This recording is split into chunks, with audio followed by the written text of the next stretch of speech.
ఆగాగాగు, నేను లోపలికి వెళ్ళి నీకు చక్కగా వెచ్చటి రగ్గు తీసుకొచ్చిస్తాను, అది కప్పుకున్నావంటే చాలా బాగుంటుంది ఈ చలిలో నీకు అని చెప్తాడు.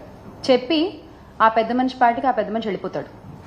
బయట ఇతను వెయిట్ చేస్తూ ఉంటాడు, ఆ పెద్ద మనిషి ఎప్పుడు వస్తాడు, ఆ రగ్గు ఎప్పుడు తెస్తాడు, నేను ఎప్పుడు కప్పుకోవాలి, నేను ఎప్పుడు నిద్రపోవాలి అని.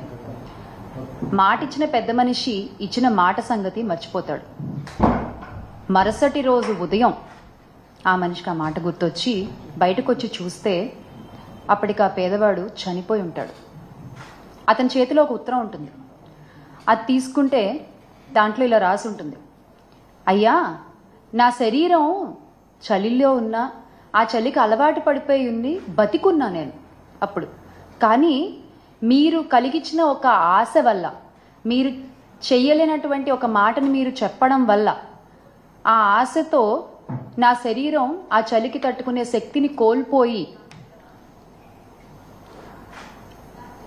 అలా చచ్చిపోయి ఉన్నాను. అప్పుడు ఆ పెద్ద మనిషికి అర్థమైంది, ఓహో, మనం ఇలా తెలియకుండా ఒక ప్రాణాన్ని తీసేసామా అని. ఇక్కడ ఆ మాట ఇచ్చిన పెద్ద మనిషి ఎవరు అని నేను అడగట్లా, ఆ పేదవాడు ఎవడు అని కూడా నేను అడగట్లా. తెలుసుకోవాల్సింది ఏంటి అంటే, చేత కానప్పుడు, చెయ్యలేనప్పుడు మాటలు చెప్పకూడదు, ఆశలు కలిగించకూడదు.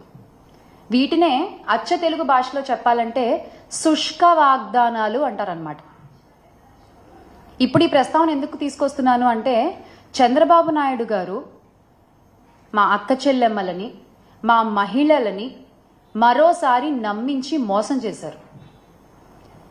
ఆయన మాకు ఇస్తానన్న వాగ్దానం నిలబెట్టుకోలేకపోగా, ఇస్తానన్న హామీలు ఇవ్వకపోగా, జగనన్న ఇస్తున్న పథకాల్ని కూడా ఆపేసి ఈ రోజున ఆంధ్ర రాష్ట్రంలో ఉన్న మహిళలకి, ఆడపిల్లలకి, వారి కుటుంబాలకి తీవ్ర ద్రోహాన్ని చేశారు.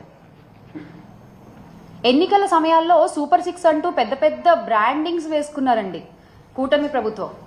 మనం చూడొచ్చు ఇక్కడ ఈ సూపర్ 6 అంటూ ఈ పెద్ద పెద్ద బ్రాండింగ్ని పట్టుకుని కూటమి నాయకులు పవన్ కళ్యాణ్ గారితో సహా ప్రతి ఇంటికి తిరిగి ఈ హామీలన్నీ ఒక పేపర్పై పెట్టి నాయకులు సంతకాలు చేసి ప్రజలకు ఇచ్చారు.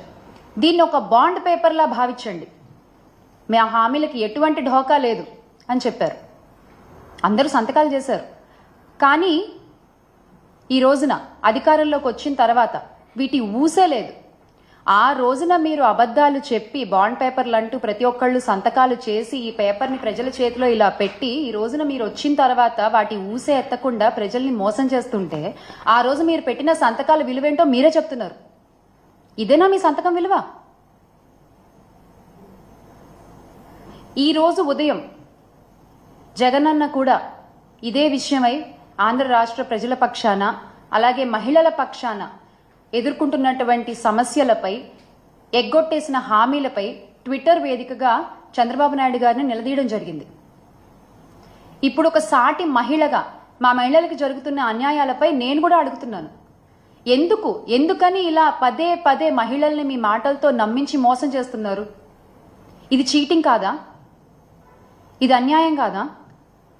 అసలు ఇలా మహిళల్ని మోసం చేస్తున్నందుకు చట్టపరంగా మీ పైన 420 కేసు పెట్టచ్చు. ఎందుకు మీరు ఇచ్చిన వాగ్దానాలపై మీకు అంత చులకన భావం? ఎందుకు మీ మేనిఫెస్టో అంటే మీకు అసలు అంత లెక్క లేదు?